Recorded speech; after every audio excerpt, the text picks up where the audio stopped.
So question number 2.32 and 2.33.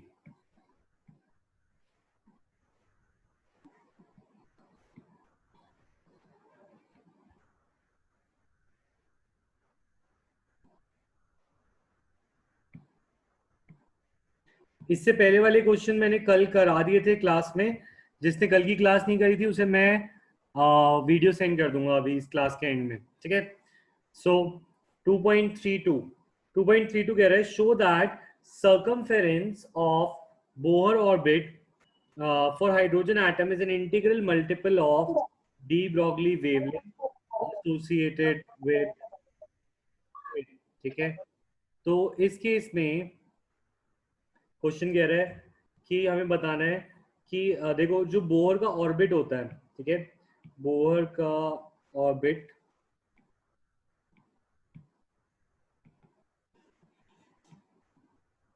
Bohr का ये nucleus है, बोहर की फर्स्ट ऑर्बिट, देन ये एक ऑर्बिट है। वो कह रहे ये प्रूव करो बोहर के ऑर्बिट का अंश, एक बार रिकनेक्ट कर लो तुम्हें अगर स्क्रीन नहीं दिख रही तो। कोई नहीं, 2.32 दोबारा कर लेते हैं, कर देते हैं, ये भी बोहर मॉडल से रिलेटेड है, ठीक है। Is an integral multiple of de Broglie wavelength. तो what we have to represent is, देखो हमें पता है बोहर की ऑर्बिट का radius of the shell rn है, तो वी हैव टू प्रूव कि circumference of this orbit is 2 pi rn, radius r, ठीक है। ये इज इक्वल टू है इंटीग्रल मल्टीपल यानी let the number be n times होगा डी ब्रॉगली वेवलेंथ का। और तुम्हें डी ब्रॉगली वेवलेंथ याद है, डी ब्रॉगली वेवलेंथ क्या होता है? De Broglie wavelength is h by 2 pi. तो हमें प्रूव करना है कि this we have to prove. Question कह रहा है prove that circumference of Bohr orbit is a multiple of integral multiple of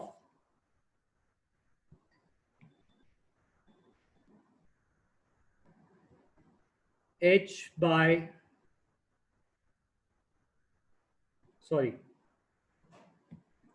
h by mv होता है ना, mv not h by 2 pi।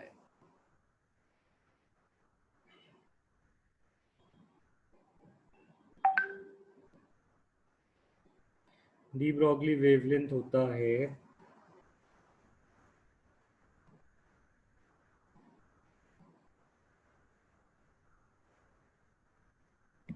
h by mv, ये होता है। तो हमें प्रूव करना है, ठीक है, यहाँ पे भी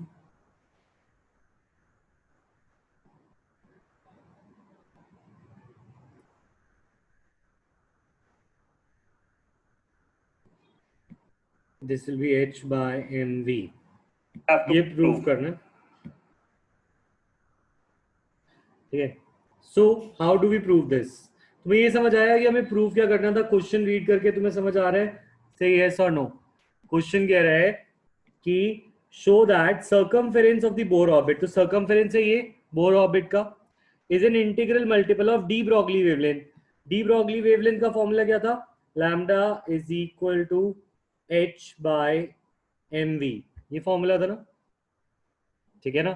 तो what we have to prove here is कि जो बोहर ऑर्बिट का सर्कमफेरेंस है, इसको हम इस फॉर्म में भी लिख सकते हैं that the circumference of the Bohr orbit is an integral multiple of de Broglie wavelength.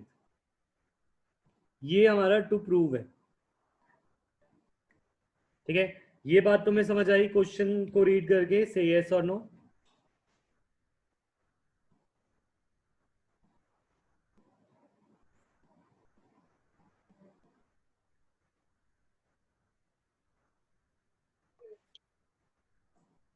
ठीक है। सो इसको कैसे प्रूव करेंगे? हम बोलेंगे as we know from Bohr's postulate,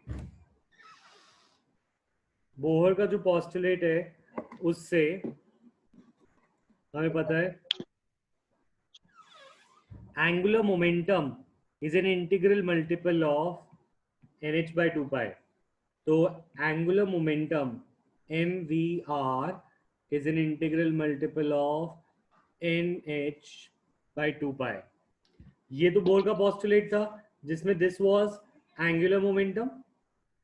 ठीक है, अगर ये एंगुलर मोमेंटम है तो हमें इस केस में अगर मैं थोड़ा सा रीअरेंज कर दूं, एम वी को नीचे ले जाऊं और 2 पाई को उधर ले जाऊं, तो रीअरेंज कर दूं जरा सा, तो रीअरेंज करके क्या बन जाएगा? ये बन जाएगा 2 पाई आर, ये बन जाएगा 2 pi are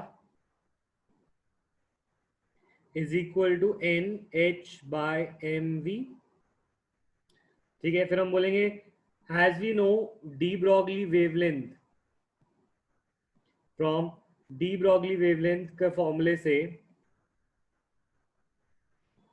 we know h by m v is equal to lambda, है ना? h by m v is a lambda, ये डी ब्रॉगली वेवलेंथ का फॉर्मूला है, तो मैं h बाय एम वी को वो लैम्डा रख दूंगा। सो आई कैन प्रूव कि 2 pi r is n into lambda, hence prove. इसका मतलब क्या है? इसका कुछ मतलब भी होगा, वैसे प्रूफ तो हमने कर दिया, पर इसका मतलब ये है कि जो अगर हम बोर की ऑर्बिट को समझें और उस पे हाइजेनबर्ग ओ डी ब्रॉगली का फॉर्मूला लगाएं, तो बोहर ने उसको माना था एज अ पार्टिकल, इलेक्ट्रॉन को क्या माना था? पार्टिकल, बट एक्चुअल में it was electron was also a wave, तो इसीलिए it will also behave like a wave. तो बोहर के ऑर्बिट का जो सर्कमफेरेंस है it is actually equal to n times of de Broglie wavelength. मतलब क्या है कि ये डी ब्रॉगली की वेव है, अगर सपोज जो पार्टिकल वेव होती है, ऐसी n टाइम्स वेव लेते हैं तो we get the complete circumference. तो मतलब वेव्स की फॉर्म में घूमता है इलेक्ट्रॉन बोहर के ऑर्बिट में। ये पॉस्टुलेट था एंगुलर मोमेंटम वाला। Angular momentum of Bohr electron is an integral multiple of h by 2 पाई। ये हमने बोहर मॉडल के पॉस्टुलेट में किया था। ये वाली बात समझ नहीं आई? ये कह रहे हो सिमरन? यस। अच्छा, इसके लिए तुम्हें जाना होगा बोहर मॉडल पे।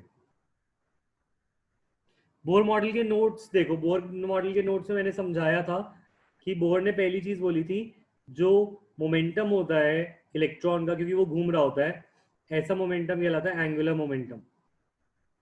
वो कहता है angular momentum is an integral multiple of n times of h by 2 पाई। ये बोहर का पॉस्टुलेट था, बोहर ने ये फॉर्मूला दिया था for finding out the angular momentum in the shell, और ये पॉस्टुलेट को हम यूज कर रहे हैं और बस उसे रीअरेंज करके जो चीज प्रूव करनी थी वो प्रूव करी है। एंगुलर मोमेंटम पता है क्या होता है? जैसे कोई पार्टिकल स्ट्रेट लाइन में घूमता है तो उसमें मोमेंटम होता है, और अगर कोई चीज सर्कुलर मोशन में घूमता है तो उसमें एंगुलर मोमेंटम होता है। एंगुलर मोमेंटम का फॉर्मूला MVR होता है। उसने बोला था h एक कांस्टेंट है, 2 कांस्टेंट है, पाई कांस्टेंट है, ये वैल्यू कांस्टेंट होगी, और जो भी इलेक्ट्रॉन घूमेगा उसमें n की वैल्यू बस चेंज होगी, बाकी एंगुलर मोमेंटम सेम रहेगा। तो ये बहुत इजी सी प्रूफ था। Is this clear to everyone? Yes और no?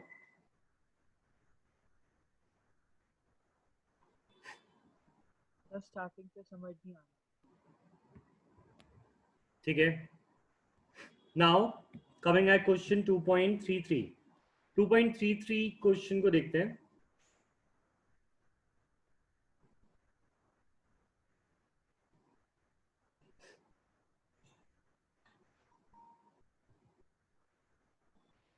Okay. Question number 2.33 is saying, what transition in the hydrogen spectrum would have the same wavelength as the Balmer transition for n equal to 4 to n equal to 2? ठीक है, तो कह रहे हैं what transition in the helium, one transition in the hydrogen. तो वो कह रहे हैं हाइड्रोजन की वो ट्रांजिशन बताओ जिसकी वेवलेंथ सेम होगी as Balmer of helium. So what we can do is we can write the formula of Balmer series.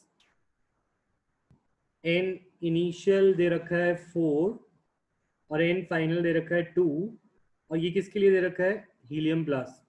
तो इसमें हम अपना फॉर्मूला लगाते हैं. हमारा फॉर्मूला क्या था? हमारा फॉर्मूला था ट्रांजिशन का वेवलेंथ वाला लगा देता हूँ. ठीक है, वी नो वेव नंबर वाला फॉर्मूला है 109677 1 by n final square minus 1 by n initial square z square. ठीक है, तो यहाँ पे हीलियम के लिए ये फॉर्मूला बनेगा 1 by lambda is equal to 109677 n final का स्क्वायर कितना है 2 का स्क्वायर माइनस इनिशियल का स्क्वायर दैट इज 4 का स्क्वायर इनटू हीलियम के लिए एटॉमिक नंबर इज 2 का स्क्वायर.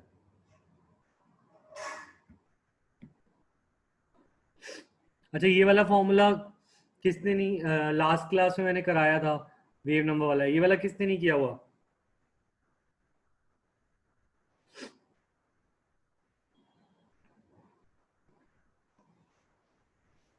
कल की क्लास में कराया था. और एक्चुअल में बस ये फॉर्मूला एनर्जी की जगह वेवलेंथ बताता है.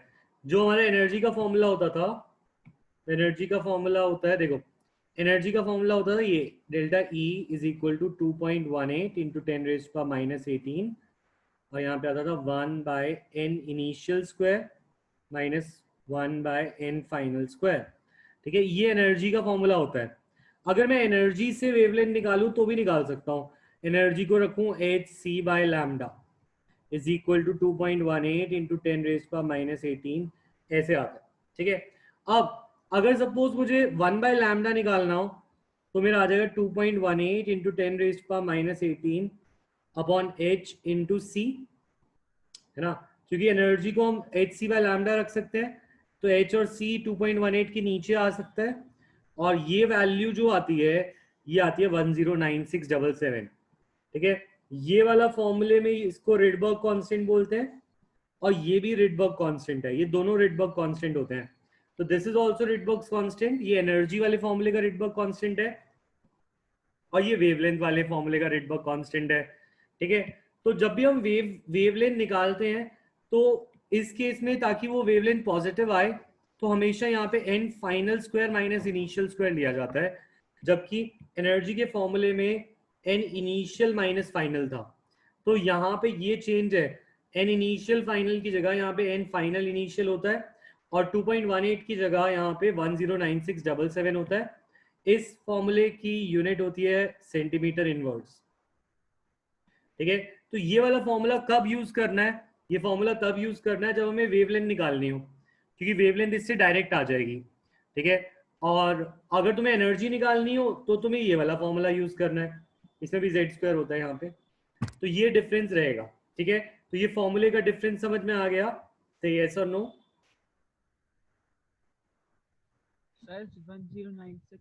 सिद्धार्थ, आवाज ना साफ नहीं आ रही, थोड़ा तेज बोले या चैट पे लिख दे.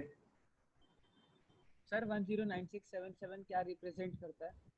109677 is also Rydberg's constant. Rydberg constant है.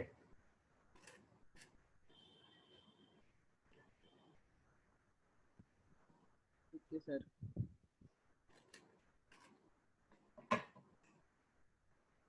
एक मिनट रुको.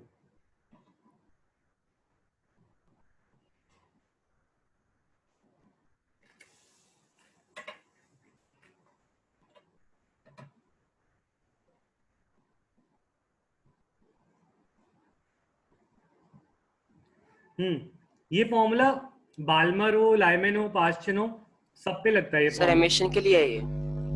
सबके। हाँ, ये वाला फॉर्मूला एमिशन के लिए होता है।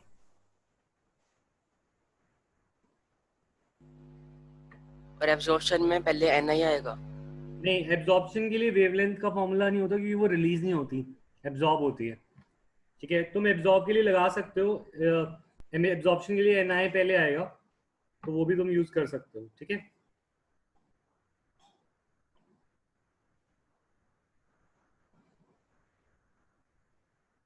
तुम्हें वो भी करने की जरूरत नहीं है, तुम बस ये वाला फॉर्मूला याद रखो। इसमें अगर एब्जॉर्प्शन होगा तो वो 2 to 4 होगा, और अगर तो इसमें इनिशियल 2 हो जाएगा और फाइनल 4 हो जाएगा। तो वो फॉर्मूला एक ही याद रखो। ठीक है, जो बड़ा होगा वो पहले आएगा। नहीं, एन इनिशियल मतलब जिससे जा रहा है, एन फाइनल मतलब जिसमें जा रहा है। अगर ऊपर से नीचे आ रहा है तो वो चीज चेंज हो जाएगी। ठीक है, समझ नहीं आया। मतलब यहाँ पे कह रहे हैं 4 से 2 में जा रहा है, बाल्मर ट्रांजिशन 4 से 2, तो इनिशियल हो गया 4 और फाइनल हो गया 2। अगर होता यस सर। 2 से 4 में जा रहा है तो एन इनिशियल हो जाता 2 और फाइनल हो 2 जाता 4, और फाइनल 4। है ना। तो तुम्हें फॉर्मूला ये याद रखना है। बस वेवलेंथ आता है तो तुम्हें माइनस साइन को इग्नोर करना होता है। इसमें माइनस साइन आता नहीं है एमिशन के लिए, इसीलिए एन फाइनल को आगे रखा गया है। कोई टेंशन लेने की जरूरत नहीं है, बस 2 फॉर्मूले याद रख लो। ये वाला एनर्जी पे लगाना है और ये वाला वेवलेंथ पे। ठीक है, वेव नंबर पे, इसको वेव नंबर भी बोलते हैं, तो ये वेव नंबर का फॉर्मूला भी बोल सकते हैं। नाउ क्वेश्चन कह रहा है कि हीलियम में 4 से 2 में जा रहा है। ठीक है, हीलियम में 4 से 2 में जा रहा है, हमने ये फॉर्मूला लगा दिया, और इस फॉर्मूले में वैल्यू निकालने की जरूरत नहीं है, इतना ही सॉल्व कर लो। तो ये फॉर्मूला हो गया, यहाँ पे नीचे आ जाएगा 16 और यहाँ पे आ जाएगा 4 - 1, और 2 का स्क्वायर इज 4।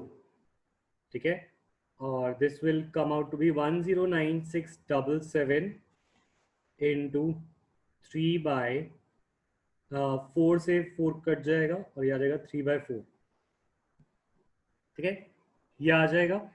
ये क्लियर है यहाँ तक से, यस और नो। ये हमने हीलियम के लिए लगाया जो ट्रांजिशन वो दे रहा था, ये इसका वेव नंबर आ गया।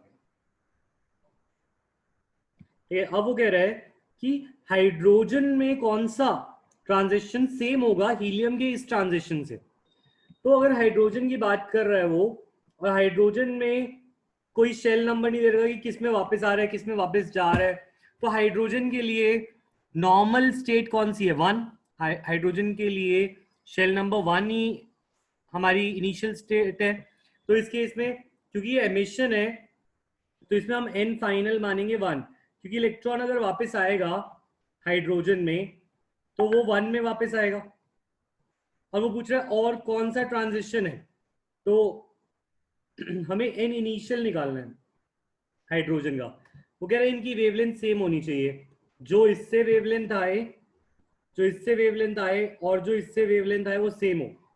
तो अगर if wavelength of helium hydrogen is equal to wavelength of helium, तो कहना है से कि 1 by helium plus 1 by wavelength of hydrogen is equal to 1 by wavelength of helium plus, ये बोल सकता हूं। ठीक है, अच्छा देखो, क्वेश्चन में ये नहीं बोल रखा कि हाइड्रोजन में वो किस में वापस आना चाहिए। तो हाइड्रोजन में वापस आने की स्टेट मैंने 1 मान ली, क्योंकि यहां पर हाइड्रोजन के लिए इलेक्ट्रॉन रहता कौन सी स्टेट में? 1 में रहता है। तो मैं अज्यूम कर रहा हूं खुद कि वो 1 की बात कर रहा होगा, 1 में आने की, क्योंकि उसने दे नहीं रखा कि किस में वापस आना है, तो हम वही मानेंगे ना जो उस इलेक्ट्रॉन के लिए नॉर्मल स्टेट थी। उस इलेक्ट्रॉन के लिए नॉर्मल स्टेट थी 1, तो इसीलिए मैंने एन फाइनल को 1 माना है। अब मुझे बताना है कि हाइड्रोजन में कहां से 1 पे वापस आता है कि सेम वेवलेंथ बने, जिसमें हीलियम 4 से 2 में आ रहा है। हीलियम में 4 से 2 में ये वेवलेंथ आ रही है, और हाइड्रोजन की वेवलेंथ का फॉर्मूला लगाता हूं, तो 1 by wavelength will be equal to 109677 1 by n final का square minus 1 by n initial का स्क्वायर, और 1 का स्क्वायर यहाँ पे।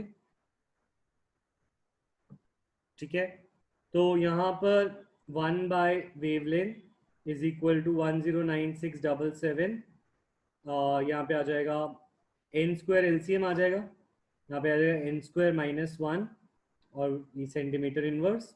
ठीक है, तो एज वी नो ये दोनों चीजें इक्वल होंगी, ये भी इक्वल होगा और ये भी इक्वल होगा। क्यों? क्योंकि तुमने बोला था यहाँ पे इसका 1 बाय वेवलेंथ इसके 1 बाय वेवलेंथ के इक्वल होगा, सो आई इक्वेट देम टू। तो यहाँ पे आ जाएगा 109677 into n square minus 1 by n square is equal to 109677 into 3 by 4। ठीक है, इससे 109677 पूरा कट जाएगा एंड हमारी इक्वेशन बन जाएगी n स्क्वायर माइनस 1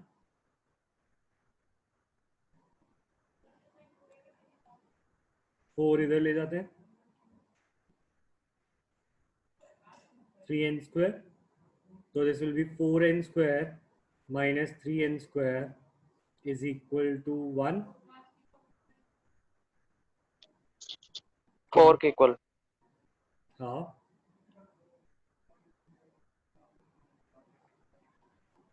यहाँ गड़बड़ कर दी ना, 4 होगा, इक्वल टू 4 आएगा ये, क्योंकि इसे अगर तुम खोलोगे ये आएगा 4n square minus 4 is equal to 3n square. तो इसको अरेंज किया, n square is equal to 4, that means n is equal to 2। तो ये n फाइनल है, आ गया 2। तो हम बोलेंगे इस क्वेश्चन में कि जब हाइड्रोजन स्पेक्ट्रम में, हाइड्रोजन में जब वो n इनिशियल 2 से n फाइनल, सॉरी इनिशियल था, n फाइनल 1 में जाता है, तो जो वेवलेंथ आती है is same as wavelength in helium plus, जिसमें n इनिशियल वो 4 से n फाइनल 2 में जाता है। तो तुम मुझे बताओ, is this explanation clear to you, yes और नो? सर क्वेश्चन नहीं समझ आया।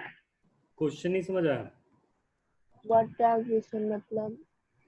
व्हाट ट्रांजिशन मतलब क्या चेंज हाइड्रोजन में सेम वेवलेंथ का होगा जो ट्रांजिशन बाल्मर ऑफ हीलियम में 4 से 2 है।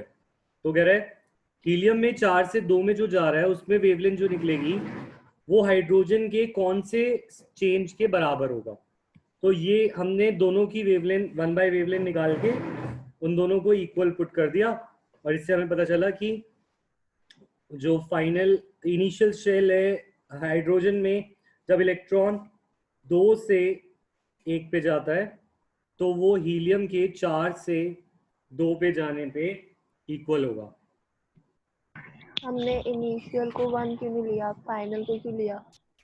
क्योंकि ये एमिशन का केस है, बाल्मर, ये लाइमन बाल्मर ट्रांजिशन, इन सब में ऊपर से नीचे आ रहा होता है ना इलेक्ट्रॉन, क्योंकि हमेशा हायर टू लोअर आता है, सेकंड में आए, फर्स्ट में आए, थर्ड में, तो ये सब एमिशन की बात हो रही है मतलब। तो एमिशन में हमने इन फाइनल को 1 लिया क्योंकि 1 में वो वापस आएगा। ठीक है, आया समझ? नहीं आया तो अभी भी बता दो। अच्छा देखो, ऐसा है क्या, किसी को लग रहा है कि यार स्ट्रक्चर ऑफ एटम तो बहुत ही मुश्किल है और मुझसे नहीं हो पाएगा, तो मैं उसको अलग से भी टाइम दे दूंगा, मुझे बता दो।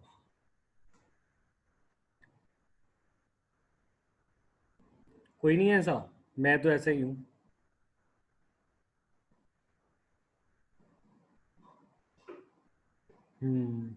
देखो मुश्किल तो है न्यूमेरिकल, क्योंकि इसमें हर एक टॉपिक में अलग कंसेप्ट लग रहा है ना। कोई एक क्वेश्चन ऐसा नहीं है कि सेम हो जाए, कि हम एक जैसा एक क्वेश्चन कर लें और सारे क्वेश्चन हो जाए, है ना। तो कोई बात नहीं, देखो प्रैक्टिस करो, क्वेश्चन मैं दोबारा दोबारा कराऊंगा। देखो अब स्कूल में देखो एनसीईआरटी के क्वेश्चन ही तो आने वाले हैं, सिर्फ एनसीईआरटी के क्वेश्चन आने वाले हैं। Quantum model is very easy, ठीक है। बोहर मॉडल से पहले कोई खास टेंशन वाली बात ही नहीं है, क्योंकि electromagnetic wave, photo electric effect, वो सब समझे जाते हैं। जो क्वेश्चन दिमाग खराब करने वाले हैं वो हैं सिर्फ बोहर मॉडल के, और वो भी बैक एक्सरसाइज के। तो अगर तुम ये क्वेश्चन कर लो हर एक क्वेश्चन को अच्छे से कर लो, तो एक बार करने के बाद दूसरी बार वो आसान लगेगा। ठीक है, तो एक काम नहीं करूंगा, मैं रिपीट क्लास ले लूंगा। अभी तो ये कंप्लीट करने दो बोर मॉडल मुझे, इसीलिए मैंने ना क्वांटम मॉडल को हटा दिया, क्योंकि क्वांटम मॉडल तो इजी है, वो हो जाएगा।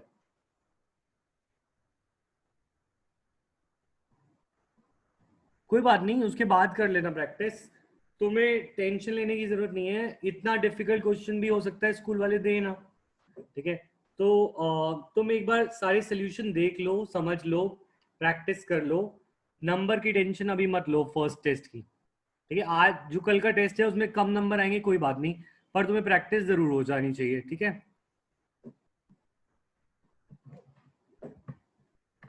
कल का कौन सा टेस्ट सर? आज आज आज। चलो नेक्स्ट क्वेश्चन करते हैं। अच्छा देखो, धीरे धीरे अब मैं एक काम करूंगा, बिल्कुल बेसिक से समझाने की कोशिश करूंगा। बोहर मॉडल का कोई क्वेश्चन आएगा, न्यूमेरिकल आएगा, टेंशन मत लो, सब बच्चे ये ऐसे ही है, इसी लेवल में अभी, तुम टेंशन मत लो। ठीक है, अब बस ये दिक्कत की बात ये है कि तुम मेरे साथ नहीं हो ना। अगर हम बोर्ड और पेन पे कर रहे होते तो तुम्हें बिठा बिठा के करा देता सारे क्वेश्चन। तुम्हारी कोई ट्यूशंस या कोचिंग खुली है जो फिजिकली बुला रहे हो? No sir.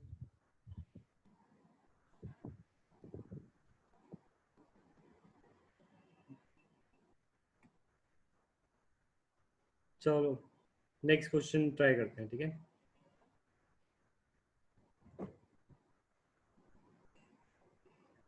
अच्छा देखो 2.34 तक के क्वेश्चंस मैंने कर दिए थे लास्ट क्लास में, उसकी मैं वीडियो भी भेज दूंगा। तो मुझे बताओ नेक्स्ट क्वेश्चन कौन सा है जिसमें डाउट था? इस पेज का 48 तक कोई क्वेश्चन था और डाउट नहीं ना? 43। 43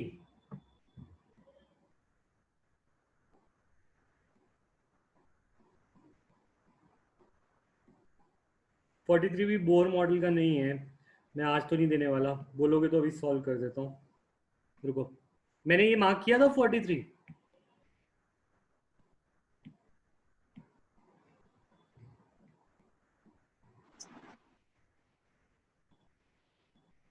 फोर्टी थ्री अभी रहने दो, बोर मॉडल पहले कंप्लीट कर लो, एक जैसे टॉपिक। 43 मैंने सॉल्व किया हुआ है अभी, वीडियो भी भेज दूंगा तुझे सिमरन। अच्छा अब इस पेज पे बोर मॉडल के डाउट्स बताओ, और फोटो इलेक्ट्रिक इफेक्ट या डी ब्रॉगली। 34 नहीं किया So हमने? 53. 34 मैं सॉल्व कर चुका हूँ हर्षित, वीडियो भेज दूंगा। So 53. 53 ejection of the electron from the silver, देखो ejection of the electron photoelectron from the silver metal can be stopped by applying voltage of 0.35 volt and radiation wavelength 256.7 nanometer is used. Calculate the wave function of the work function of the silver metal. तो देखो ये भी tough question है, अगर आता है तो आता है, नहीं आता है तो नहीं आता है। तो देखो Ag सिल्वर, वगैरह सिल्वर पर हमने लाइट डाली है। ठीक है, सिल्वर पर हमने लाइट डाली, और ये जो लाइट है ये कितने नैनोमीटर की है? 256.7 नैनोमीटर वगैरह। इससे इलेक्ट्रॉन इजेक्ट हुआ, इससे इलेक्ट्रॉन इजेक्ट हुआ। ठीक है, वगैरह इस इलेक्ट्रॉन को रोका जा सकता है by applying a voltage of कितने वोल्ट्स? 0.35 वोल्ट्स। अगर तुम 0.35 वोल्ट्स लगाओ एक प्लेट पे, तो उस 0.35 वोल्ट से हम इस इलेक्ट्रॉन को रोक सकते हैं, इसकी मूवमेंट को रोक सकते हैं। ये क्वेश्चन कह रहा है। अब कह रहा है calculate the wave work function of the metal. ठीक है, देखो थोड़ी सी चीजें अगर हम थोड़ी सी चीजें याद रखें तो क्वेश्चन आसान हो जाते हैं। तो देखो तुम्हें याद है, डू यू रिमेम्बर कि वोल्टेज और वर्क में क्या रिलेशन होता है? ये 10th में पढ़ा होगा। Voltage is equal to work done in moving a unit unit charge v is equal to w by q. ये सही लिखा मैंने, yes और no, समझ आया ये बात? तो वर्क को हम एनर्जी भी मान सकते हैं, ठीक है? तो कहना है इसे energy is equal to voltage into charge, ठीक है? अब वोल्टेज कितना है? वोल्टेज गिवन है 0.35 वोल्ट, ठीक है? अब चार्ज किसको रोकने जा रहे हैं? चार्ज किसका होगा? 1.6 into 10 raise to power -19 coulomb, that is charge on electron. तो मैं यहां डाल देता हूँ 1.6 into 10 raise to power -19 coulomb. इसको सॉल्व करते हैं, कितना आएगा आंसर?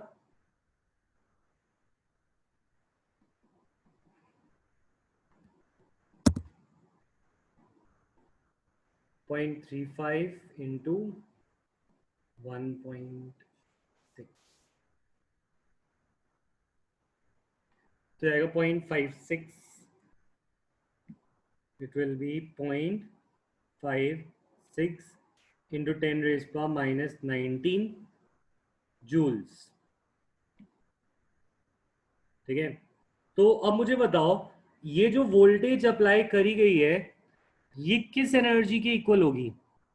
दिस विल बी, अगर किसी चीज को रोकना है तो उस किसी चीज को रोकना है, किसी चीज को मोशन से मोशन को रोकना है तो उसकी कौन सी एनर्जी को जीरो बनाना होगा? काइनेटिक एनर्जी या पोटेंशियल एनर्जी या कोई और type of energy?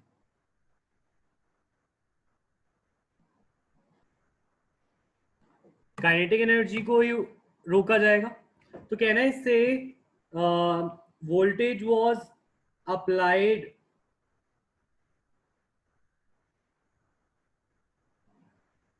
Against kinetic energy of electron. तो अगर ये काम काइनेटिक एनर्जी के अक्रॉस उल्टा किया गया होगा तो जो एनर्जी हमें रोकने में लगी वो ही एनर्जी काइनेटिक एनर्जी होगी इलेक्ट्रॉन की. ये बात समझ में आई? क्योंकि अगर तुम्हें किसी चीज को रोकने में एनर्जी लगानी है तो तुम्हें उतनी एनर्जी लगानी होगी जितनी उसके अंदर एनर्जी है. सो कैन आई से this is kinetic energy of electron? से यस और नो?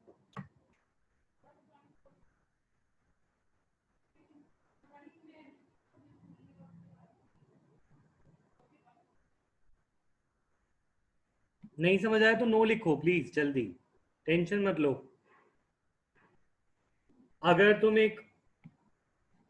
एक चलती हुई गाड़ी को रोकने की कोशिश करो और मान लेते हैं कि वो चलती हुई गाड़ी आ रही थी क्योंकि इंजन नहीं चल रहा था और वो ढलान पे आ रही थी और तुमने एनर्जी लगाई.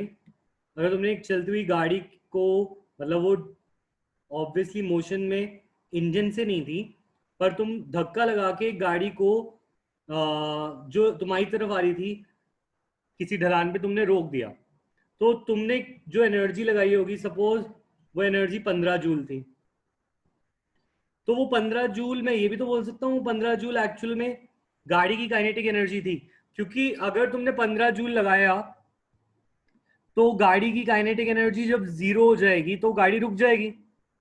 और अगर काइनेटिक एनर्जी जीरो हो जाएगी तभी तो वो मोशन रुकेगा, क्योंकि अगर मोशन रुकता है velocity zero, kinetic energy zero. तो अगर तुम किसी का मोशन रोकना चाहते हो तो उसमें जितनी एनर्जी लगेगी that will be the kinetic energy of that object only. समझ में आई बात? गाड़ी की जितनी काइनेटिक एनर्जी है उसके उल्टा ही लगाओगे तभी तो वो रुकेगी गाड़ी. आया समझ? तो इसी तरीके से अगर तुम्हें इलेक्ट्रॉन को रोकना था क्योंकि इलेक्ट्रॉन मोशन में था, तो जो वोल्टेज से एनर्जी बनी निकली वो काइनेटिक एनर्जी ऑफ इलेक्ट्रॉन की इक्वल ही तो आएगी. तो इस क्वेश्चन में हमें काइनेटिक एनर्जी ऑफ इलेक्ट्रॉन मिल गया. अब वो कह रहे हैं वर्क फंक्शन बताओ. तो ठीक है, फोटो इलेक्ट्रिक इफेक्ट का फॉर्मूला लगाते हैं. और फोटो इलेक्ट्रिक इफेक्ट का फॉर्मूला था h nu is equal to h nu naught plus kinetic energy. h nu naught होता है हमारा वर्क फंक्शन, तो मैं इसे वर्क फंक्शन को w नॉट लिख देता हूँ. So can I say work function is equal to h nu in minus kinetic energy. h nu को मैं लिख सकता हूँ hc by lambda minus kinetic energy.